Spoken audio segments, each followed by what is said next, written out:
ममता जी अपने बेटे की शादी में आए हुए सगे संबंधियों के साथ बैठी बातें कर ही रही थी कि तभी उनका बेटा पंकज बौखलाता हुआ अपने कमरे से निकला और बोला, माँ, ये कैसी जाहिल गवार लड़की से शादी करवा दी आपने मेरी।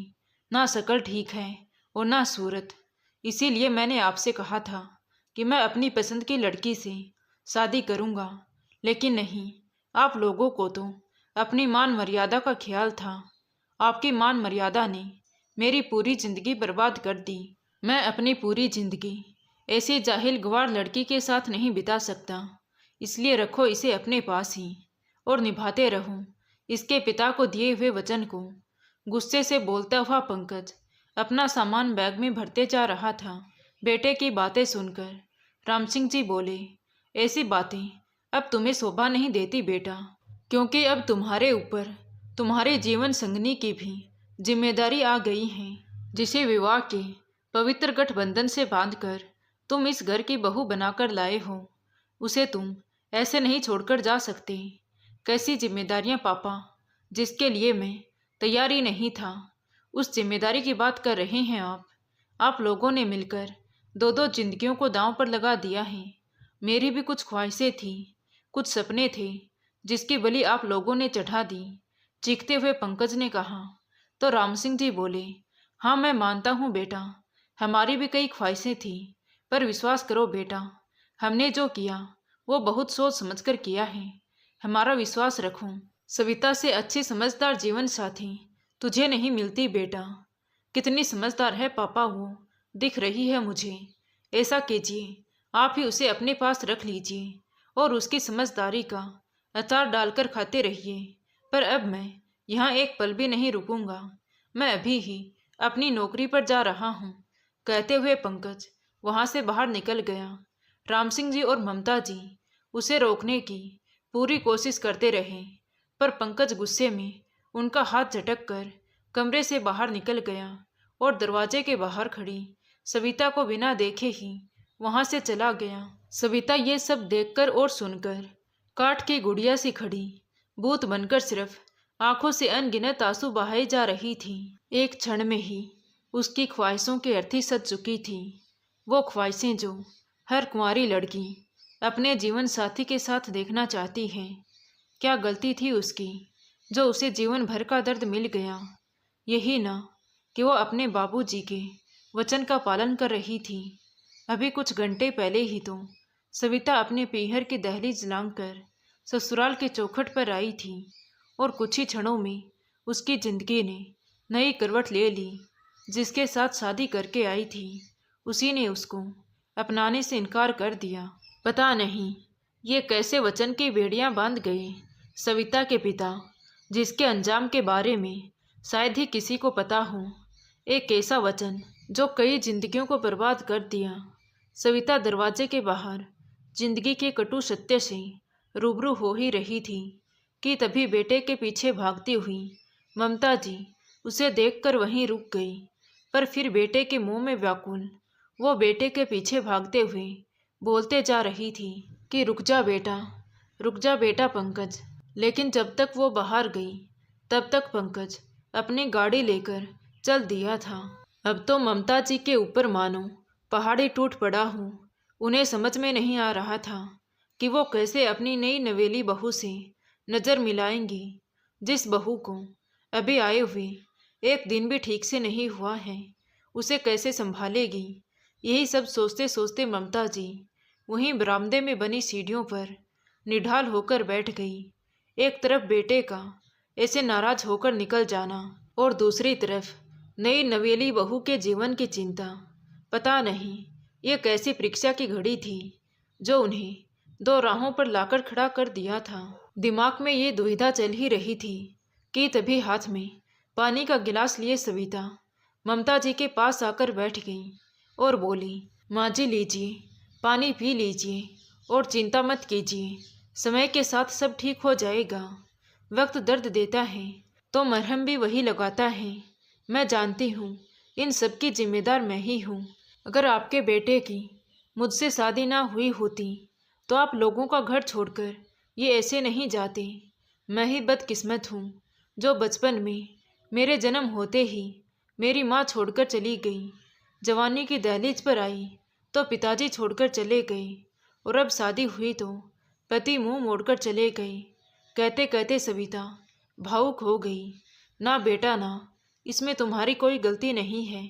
ये तो ऊपर वाले का खेल है, और हमने तुम्हें इस घर की बहू मानकर कोई गलती नहीं की। ममता जी बोल ही रही थी कि तभी राम सिंह जी वहां आ गए और सविता के सिर पर हाथ रखते हुए बोले, सविता बेटा, अपना दिल छोटा मत करो। जो हुआ उसमें तुम्हारी कोई गलती नहीं है। तुमने तो वही किया जो एक बेटी को करना चाहिए, और वचन से तुम ही नहीं बंधी थी बल्कि हम भी बंधे थे बेटा। मैंने ही तो तुम्हारे पिता के अंतिम घड़ी में वचन दिया था कि मैं तुम्हारा ख्याल अपने अंतिम सांस तक निभाऊंगा, तुम्हें अपने घर की बहू बनाऊंगा। इन सब में ना तुम्हारी गलती है और ना ही पंकज की गलती है। ये सब तो हमारी गलती है बेटा। हमने ही बिना बच्चों की राय जाने अपनी दोस्ती की खातिर तुम दोनों को ऐसे वचन में बांध दिया। पर मैं वादा करता हूँ कि मैं पंकज और तुम्हारे रिश्ते को एक सूत्र में बांधकर ही रहूँगा। बस तुम मुझ पर भरोसा रखो बेटा। तुम्हारा ये बाप तुम्हारी जिंदगी में खुशहाली जरूर भरेगा। ऐसा कहकर राम सिंह जी उदास मन से अपने कमरे में चले गए, और ममता जी सविता को वहीं अपने पास बिठाकर समझाने लगी। समय अपनी रफ्तार से चल रहा था। देखते ही देखते सविता राम सिंह जी और ममता जी की लाडली बन गई और अपनी अधूरी जिंदगी को अपने सास ससुर के प्यार की छवि में बिताने लगी। पर इन 4 महीनों में ना पंकज आया और ना ही उसका कोई संदेशा आया। एक दिन अचानक पंकज के नाम से फ़ोन की घंटी बजी तो ममता जी ने खुशी से फ़ोन रिसीव किया और बोली, पंकज बेटा, कैसे हो तुम? जी पंकज नहीं, मैं अस्पताल से बोल रहा हूँ। वो आपके बेटे का एक्सीडेंट हो गया है और अभी वो आईसीयू में भर्ती है, तो आप लोग जल्दी से जल्दी मुंबई अस्पताल में आ जाइए। एक्सीडेंट की खबर सुनकर ममता जी के पैर लड़खड़ाने लगे और वो रोते हुए जमीन पर बेसुध होकर गिर गई। उनकी ऐसी हालत देखकर सविता भागकर ममता जी के पास आई और उन्हें संभालते हुए बोली, माँ, माँ क्या हुआ है? माँ आंखें खोलिए ना, क्या हुआ है? कहते हुए सविता राम सिंह जी को आवाज़ लगाने लगी, बाबूजी, बाबूजी जल्दी आइए, देखिए तो माँ जी को क्या हुआ है।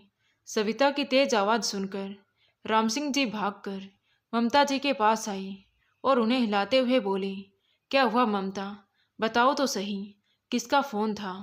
तो ममता जी घबराते हुए बोली, चलिए जी, जल्दी से हमें अभी के अभी निकलना है, वहाँ मेरा बेटा। कहते कहते वो फपक कर रो पड़ी। ये क्या कह रही हो पंकज की माँ, क्या हुआ हमारे बेटे को? ममता जी को झकझोरते हुए राम सिंह जी बोले, वो अस्पताल से फ़ोन आया था, वो पंकज का एक्सीडेंट हो गया है, न जाने मेरा लाल कैसा होगा। बेतहासा ममता जी रोते जा रही थी। कुछ नहीं होगा हमारे बेटे को, तुम भगवान पर भरोसा रखो और जल्दी से कुछ कपड़े और पैसे बांध लो, तब तक मैं गाड़ी का इंतजाम करके आता हूँ। कहते हुए राम सिंह जी गाड़ी की व्यवस्था करने चले गई और इधर सविता पैसे लाकर ममता जी को दे दिए। थोड़ी देर में गाड़ी भी आ गई और सब लोग मुंबई के लिए निकल गई। पूरे रास्ते सविता चुप थी, उदास थी और मन ही मन अपनी किस्मत पर रो रही थी कि आखिर हर बार उसकी ही किस्मत में क्यों बिछड़ने का दुख लिखा है। माँ पिताजी को तो वो पहले ही खो चुकी थी, और अब जो पंकज जिंदगी की जंग लड़ रहा था, वो भले ही सविता को दिल से नहीं अपनाया था, पर वो था तो उसका पति ही। वो कैसे अपने कर्तव्यों से पीछे हट जाती। इसीलिए तो ममता जी के मना करने के बावजूद भी साथ चली आई। आज उसे सच में भगवान से शिकायतें थी। वो आज तक अपनी तकदीर को स्वीकार करती आ रही थी, पर आज उसका सब्र जवाब दे रहा था, क्योंकि उसे लग रहा था कि उसके कर्मों की सजा पंकज भुगत रहा है। वो जब से पंकज की जिंदगी में आई थी, तब से सब बुरा ही बुरा हो रहा था। ममता जी का हंसता खेलता प्यारा सा परिवार उसकी वजह से बिखर गया। राम सिंह जी का इकलौता बेटा उनसे मुंह मोड़कर चला गया और इन सब की वजह सविता अपने आप को ठहरा रही थी। तभी गाड़ी के हॉर्न की आवाज़ के साथ सविता अतीत से बाहर आई। सामने देखा तो गाड़ी अस्पताल के सामने खड़ी थी। ममता जी और राम सिंह जी बिना पल भर की देरी किए अस्पताल के अंदर दाखिल हो गए और रिसेप्शन पर पंकज के बारे में पूछताछ करने लगे। तभी वहीं बैठा पंकज का दोस्त आशीष उनके पास आया और बोला, अंकल जी, मैं पंकज का दोस्त आशीष हूँ, आप चलिए मेरे साथ। तो वो सभी आशीष के पीछे पीछे आईसीयू की तरफ चल दिए और बाहर खड़े होकर डॉक्टर का इंतजार करने लगे। उसी बीच राम सिंह जी आशीष को एक तरफ ले जाकर पंकज के एक्सीडेंट होने की जानकारी लेते हुए बोले, बेटा ये सब कैसे हुआ? अंकल जी, मुझे भी कुछ ठीक से नहीं पता, बस इतना पता है कि कल रात पंकज काफ़ी निराश था, उसका जॉब छूट गया था। फिर आशीष ने रवीना और पंकज की दोस्ती के बारे में बताते हुए कहा कि दरअसल बात ये थी अंकल जी, रवीना और पंकज एक ही कंपनी में काम करते थे। रवीना उसकी सीनियर थी। काम के दौरान दोनों के बीच नज़दीकियाँ बढ़ने लगी थी और देखते ही देखते दोनों एक दूसरे को पसंद करने लगे थे। दोनों शादी करना चाहते थे, पर आपके अचानक बुलाने पर पंकज घर गया और उसकी शादी सविता के साथ हो गई। आपके कस्में और वादे के चक्कर में बेचारा पंकज फंस गया और उसका असर उसके काम पर और उसकी ज़िंदगी पर पड़ा। शादी के बाद वो रवीना से दूरी बढ़ाने लगा और ये बात रवीना को हजम नहीं हुई और इसीलिए वो पंकज से झगड़ा करने लगी। उस झगड़े की वजह से उसका मन काम में ही नहीं लगता था और अपनी दोहरी जिंदगी से छुटकारा पाने के लिए परसों शाम को पंकज ने अपनी शादी का सच रवीना को बता दिया, जिसके कारण दोनों के बीच काफ़ी कहासुनी हुई।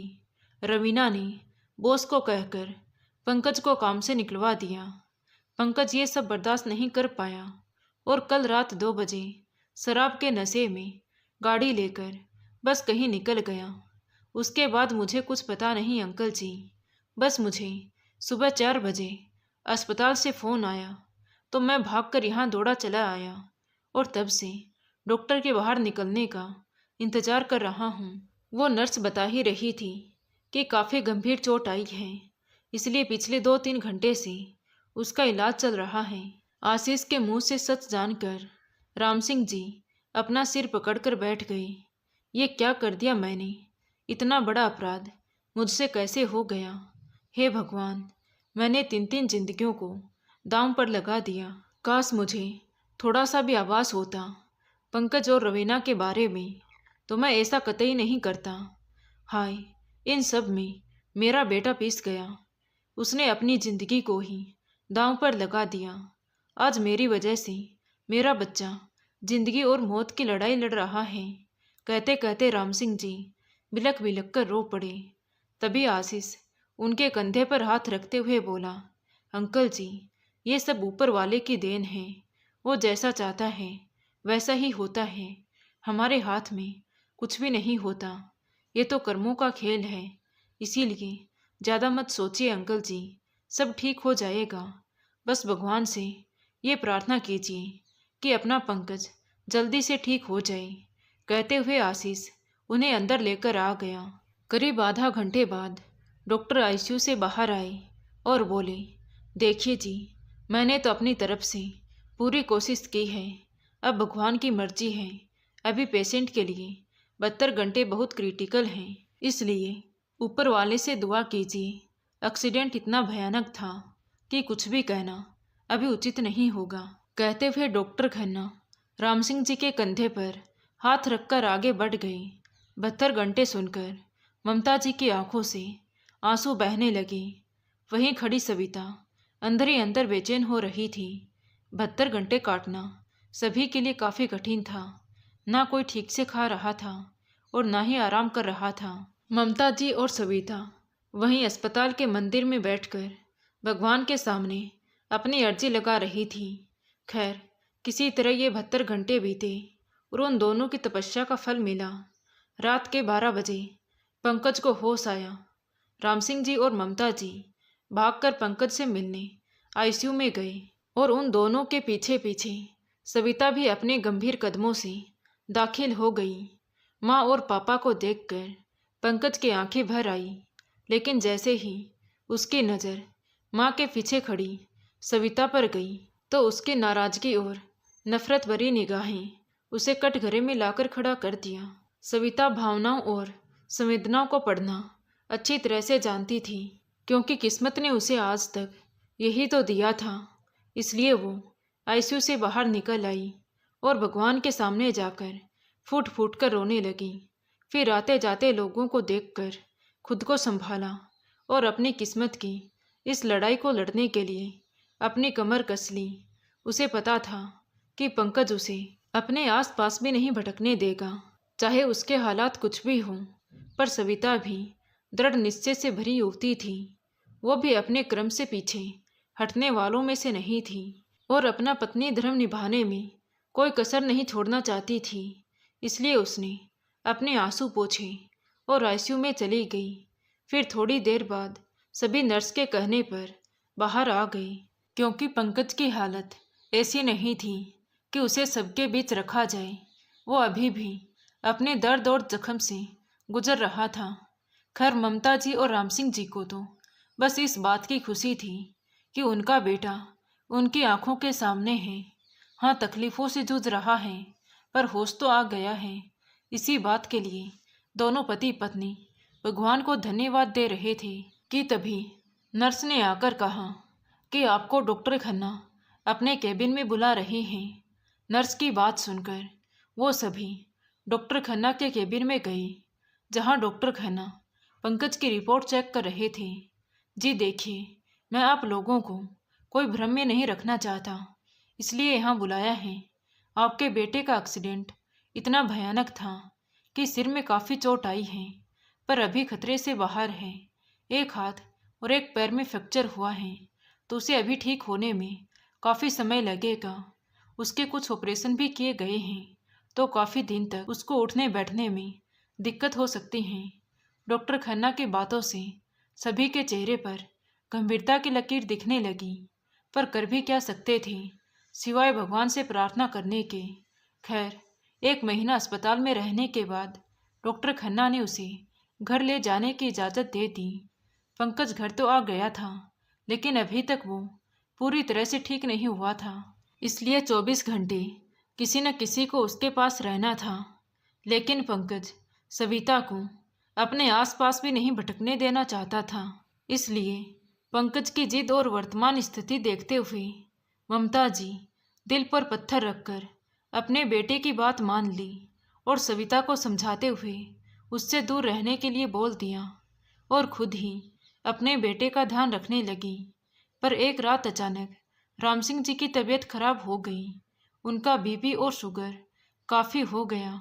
शायद पंकज की हालत को देखकर वे चिंतित रहने लगे थे और इसी वजह से अचानक उनकी तबीयत खराब हो गई। एक तरफ पति और दूसरी तरफ बेटे की हालत देखकर ममता जी काफ़ी परेशान हो गई। इसलिए उन्होंने सविता से कहा, सविता बेटी, मैं जानती हूँ अब तक तुम्हारे ऊपर क्या कुछ नहीं गुजरा। मैं चाहकर भी तुम्हारे जीवन में खुशियों के रंग नहीं भर पा रही हूँ। मुझे माफ़ कर दे बेटा, पर अब जो तुम्हारे साथ होने वाला है वो शायद और भी बुरा हो, क्योंकि अब से तुम्हें ही पंकज की देखभाल करनी है। उस दौरान तुम्हें बहुत कुछ सुनना और सहना भी पड़ेगा। पंकज तुम्हें अपने पास देखेगा तो तुम्हें भला बुरा कहेगा ही, पर बेटा सब सह लेना इस पवित्र रिश्ते की खातिर। देखना बेटा, एक दिन पंकज का दिल भी जरूर पिघलेगा और वो तुम्हें अपना ही लेगा। कहते कहते ममता जी की आंखें भर आई। प्लीज माँ, ऐसा मत बोलिए। आपने तो पूरी कोशिश की हमारे रिश्ते को ठीक करने की, पर शायद मेरी ही किस्मत में इस रिश्ते का सुख ना लिखा हो। तभी तो वे मुझसे इतनी नफरत करते हैं कि मुझे अपने आसपास देखना भी पसंद नहीं करते। कहते कहते सविता की आंखों में भी आंसू उतरने लगे। ना मेरी बच्ची ना, ऐसा नहीं कहते। भगवान के घर देर है पर अंधेर नहीं, भरोसा रख ऊपर वाले पर, सब ठीक होगा। फिर मन में एक आशा की उम्मीद लिए ममता जी सविता से बोली कि आज से तू ही पंकज के कमरे में सोएगी बेटी, क्योंकि मुझे तेरे पापा जी को भी देखना है। पर माँ, ये तो मुझे, तू चिंता मत कर बेटी, मैं पंकज को समझा दूंगी। अच्छा ये ले पानी और पंकज को दवा दे दे। उसकी दवा लेने का समय हो रहा है और रात को सोने से पहले उसके हाथों की थोड़ी एक्सरसाइज करवा देना, जैसे अस्पताल में नर्सों ने बताया था। ठीक है सविता बेटी, अब मैं जरा तेरे पिताजी को भी देख लूं। ऐसा कहकर ममता जी अपने कमरे में चली गई। पर सविता अभी भी असमंजस में डूबी हुई थी। उसे समझ में नहीं आ रहा था कि वो पंकज के सामने जाए तो जाए कैसे। वो तो नफरत करता है उससे, वो तो एक पल भी उसे अपने आसपास नहीं भटकने देगा।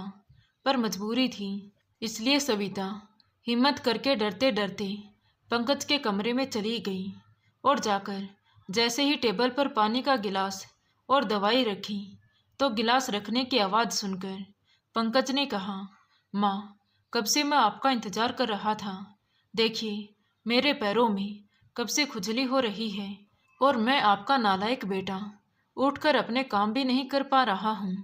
माँ, सच में मैं आप लोगों पर बोझ बन गया हूँ। काश मैं उस एक्सीडेंट में ही मर जाता। कहते कहते पंकज की आंखें भर आई। इधर सविता भी पंकज के दर्द को महसूस करके भावुक हो गई, पर उसकी इतनी हिम्मत नहीं थी कि वो जाकर पंकज की आंखों से छलकते हुए आंसुओं को पहुंच सके और उसके दर्द की हमसफर बन सके। खैर, ये तो उसके लिए एक सपना ही था, इसलिए बिना कुछ बोले ही पंकज के पैरों को धीरे धीरे से खुजलाने लगी। लेकिन जैसे ही सविता का हाथ पंकज के पैरों पर लगा, वैसे ही उसे अजनबी एहसास समझ आ गया और वो चीखते हुए बोला, दूर हो जाओ मेरी नज़रों से, मैं मर जाना पसंद करूँगा, पर तुम्हें अपनी नज़रों के सामने देखना कतई पसंद नहीं करूँगा। निकल जाओ अभी इसी वक्त मेरे कमरे से। गुस्से से दांत पीसते हुए पंकज बोलते जा रहा था, पर इतना कुछ सुनने के बाद भी सविता बिना कुछ बोले ही पंकज के बेड को थोड़ा ऊपर करके उसे दवा देने लगी। पर पंकज नफरत भरी निगाहों से सिर फेर कर उसे बार बार भला बुरा सुनाता रहा। पर सविता उसके तानों को अपने सर माथे लगाकर पंकज को जबरदस्ती दवाई दे दिया और पंकज के ना चाहते हुए भी उसके हाथ और पैर का एक्सरसाइज करवाने लगी। अब तो हर दिन यही सिलसिला चलता रहा। पंकज सविता को खरी खोटी सुनाता और सविता उसे सर माथे लगाकर अपने कर्तव्य का निर्वाह करती रही। उधर ममता जी इस उम्मीद में आंखें टिकाए बैठी थी कि आज नहीं तो कल पंकज और सविता के बीच की दूरियां दूर हो ही जाएंगी, और शायद इसीलिए जानबूझकर सविता को उनके कमरे में भेजती थी। पर ऐसा अब तक कुछ नहीं हो रहा था।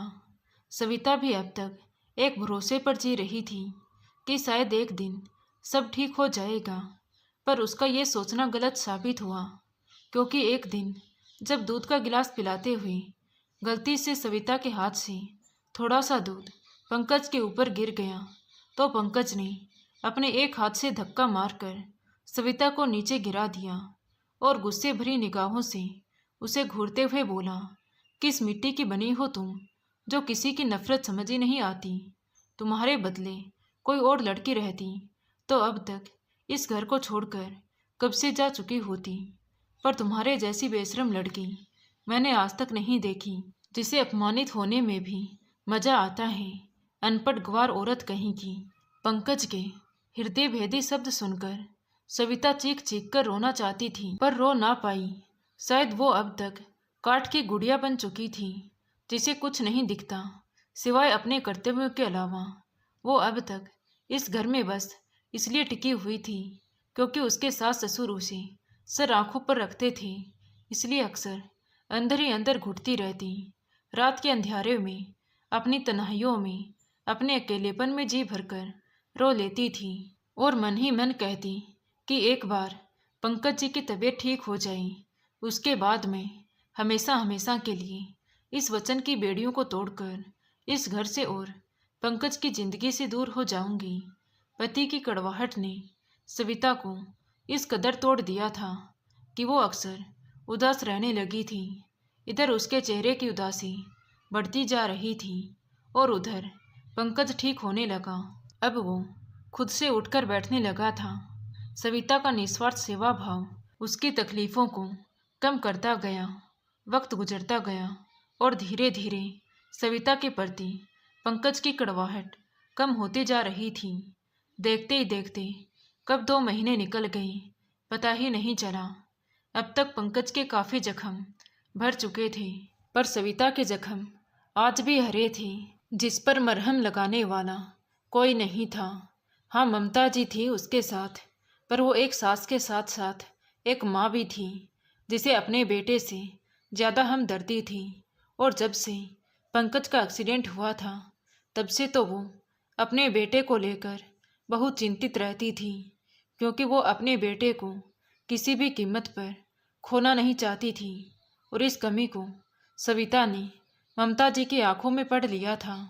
इसलिए वो एक दिन सुबह सुबह सबके उठने से पहले ही घर छोड़कर निकल गई, एक ऐसे सफ़र पर जहाँ उसके साथ उसकी परछाई के अलावा और कोई नहीं था।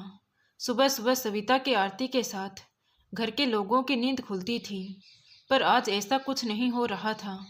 इसलिए चिंतित होकर ममता जी सविता को देखने उसके कमरे में गई, पर उसे सविता वहाँ नहीं मिली, तो भागकर रसोई में गई, लेकिन सविता उन्हें वहाँ भी नहीं मिली।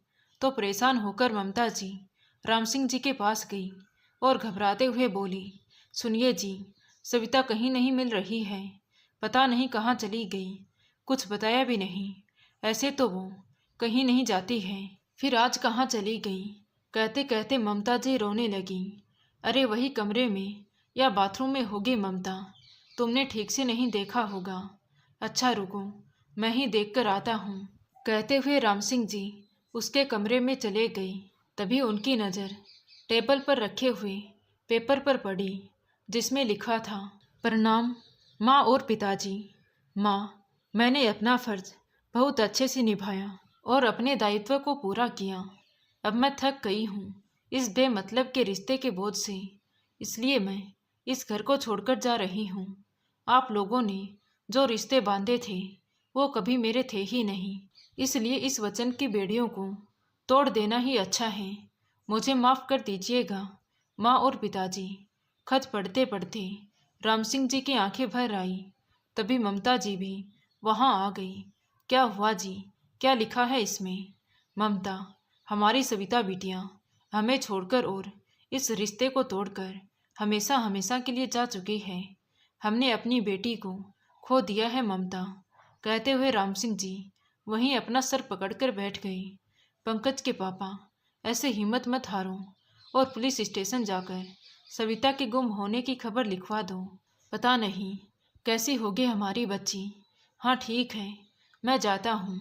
कहकर राम सिंह जी घर से बाहर निकल गई तो ममता जी पंकज का नाश्ता बनाकर उसके कमरे में ले गई और खिड़की का पर्दा हटाते हुए बोली, उठ बेटा पंकज, जल्दी से ब्रश कर ले और नाश्ता कर। जी माँ। कहते हुए पंकज धीरे से उठा और बोला, माँ, आज सुबह सुबह आप और वो आपकी। कहते कहते वो एकदम से चुप हो गया, पर ममता जी समझ गई थी कि पंकज सविता की बात कर रहा है, इसलिए उसे कुर्सी पर बैठाते हुए बोली, वो अभी कभी नहीं आएगी बेटा, वो हमेशा हमेशा के लिए इस घर को छोड़कर जा चुकी है और रुकती भी किसके लिए। इतना कहकर ममता जी भी चुप हो गई।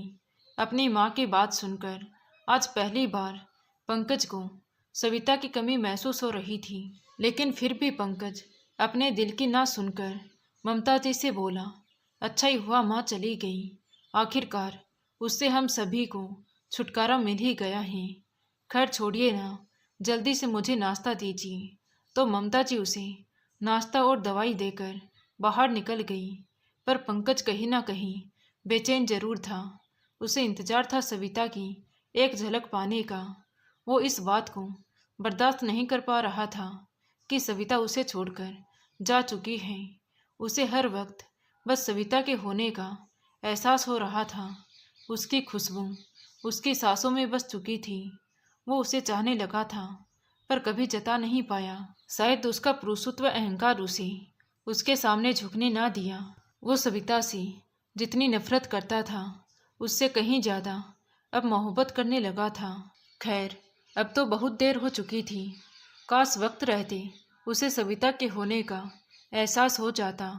काश वो उसके बलिदान के लिए 2 मीठे बोल बोल पाता, तो आज सविता उसके पास होती। आज अपने किए पर पंकज बहुत पछता रहा था। उधर राम सिंह जी पुलिस स्टेशन ना जाकर अपने दोस्त के घर चले गए, जहाँ पर सविता थी। और ये बात सिर्फ राम सिंह जी ही जानते थे। दरअसल जब सविता घर छोड़कर जा रही थी, तब राम सिंह जी पानी पीने के लिए उठे थे। वे चाहते तो सविता को रोक सकते थे, पर उन्होंने ऐसा नहीं किया, क्योंकि वे चाहते थे कि सविता को वो सम्मान और अधिकार मिले जिसकी वो हकदार है। इसी कारण उन्होंने अपने दोस्त शेखर जी को फ़ोन करके सविता के जाने की खबर दी, ताकि वो लोग सविता को ले जाकर कुछ दिन के लिए अपने घर पर रख सकें और वो तब तक सविता के लिए कुछ बेहतर व्यवस्था कर ली, क्योंकि वो नहीं चाहते थे कि सविता अब इस घर में घुट घुट कर अपनी ज़िंदगी जिए। क्योंकि कई बार आते जाते पंकज के कमरे से पंकज के हृदय भेदी शब्द सविता के लिए सुन चुके थे, जो उन्हें अंदर तक झकझोर देते थे। वे कितनी ही बार रो देते थे उस बच्ची के लिए जो उनके दोस्त के वादे की बलि चढ़ गई थी। गलती तो उनकी भी नहीं थी। उन्होंने तो बस अपने मरते दोस्त को इस बात की तसल्ली दी थी कि सविता अकेली नहीं है, उसके साथ हम हैं।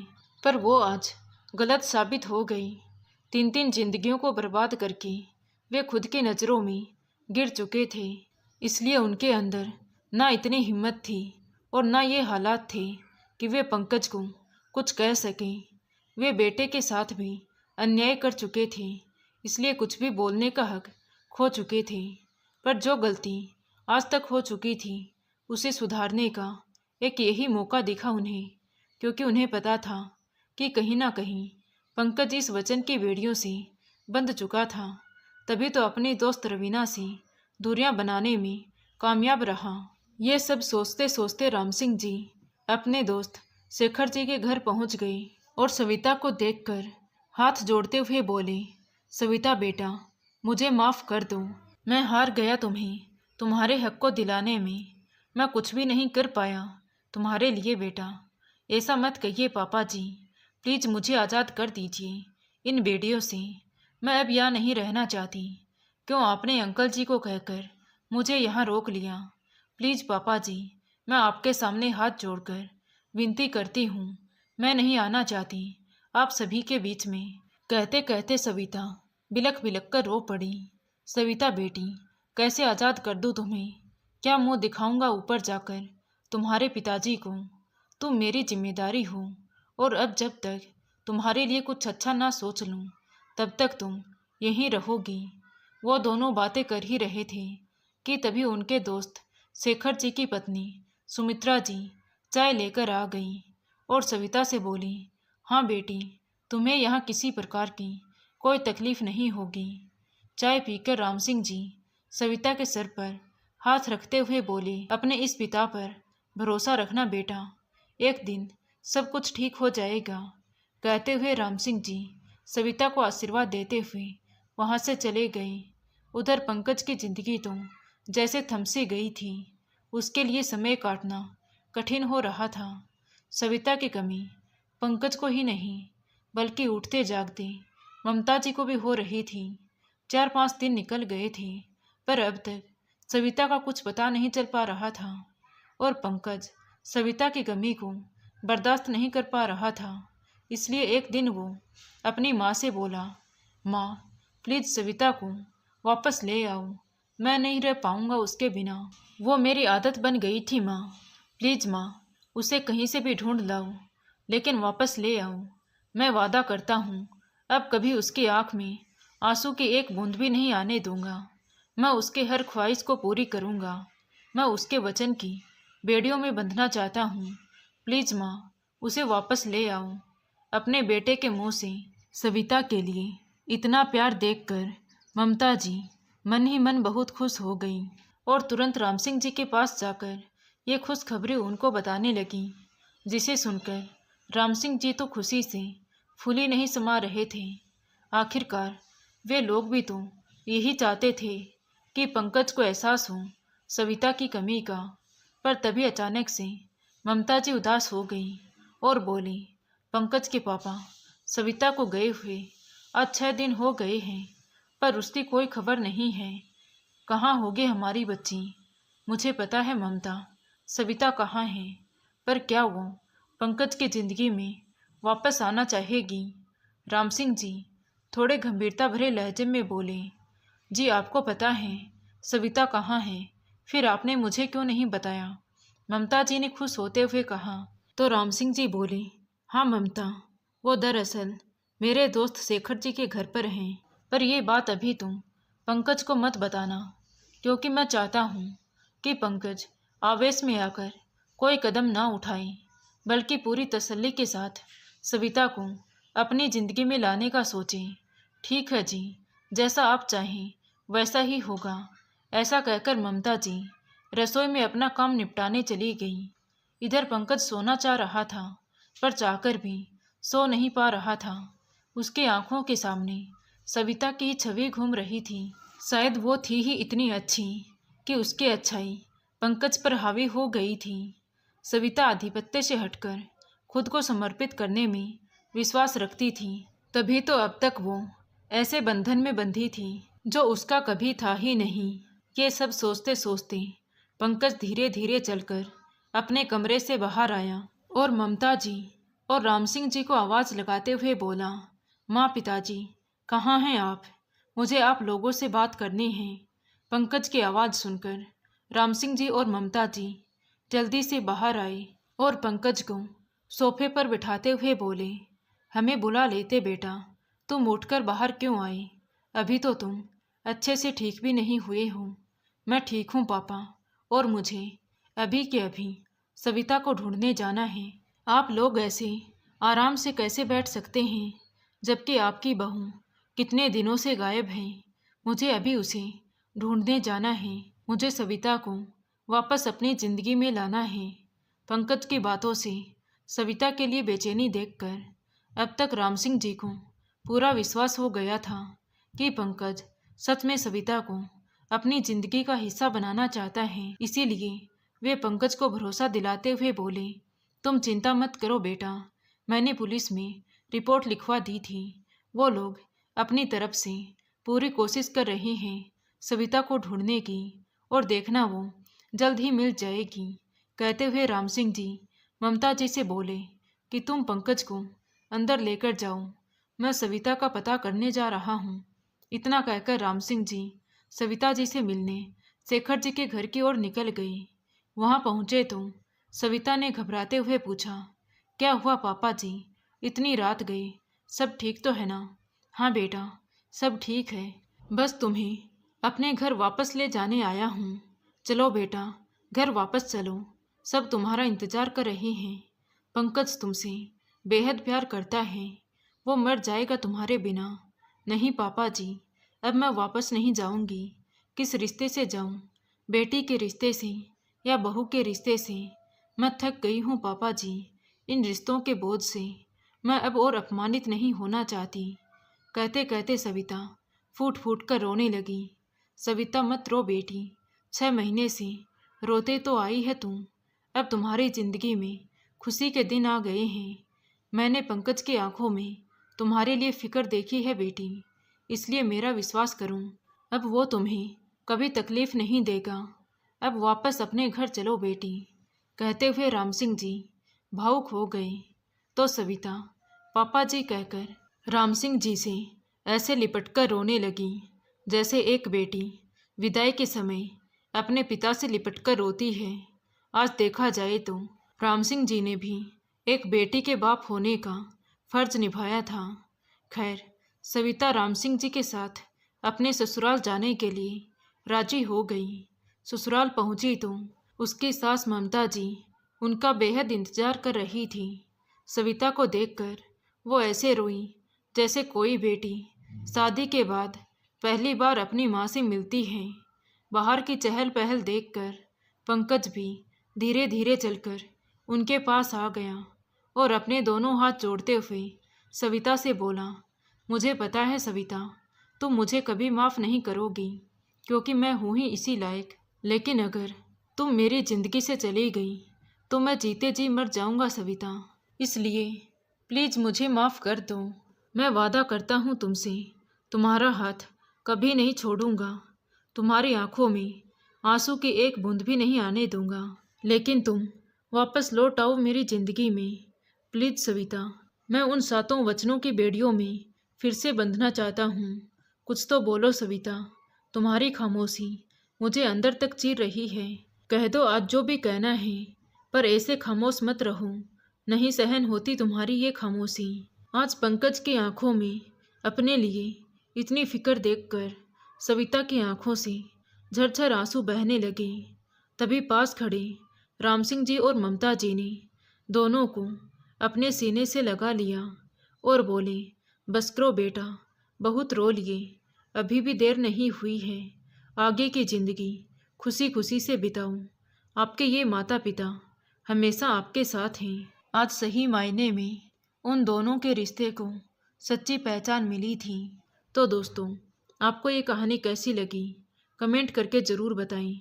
कहानी अच्छी लगी हो तो प्लीज़ वीडियो को लाइक करें, शेयर करें और हमारे चैनल कहानी विद देवांशी को सब्सक्राइब ज़रूर करें। Thank you.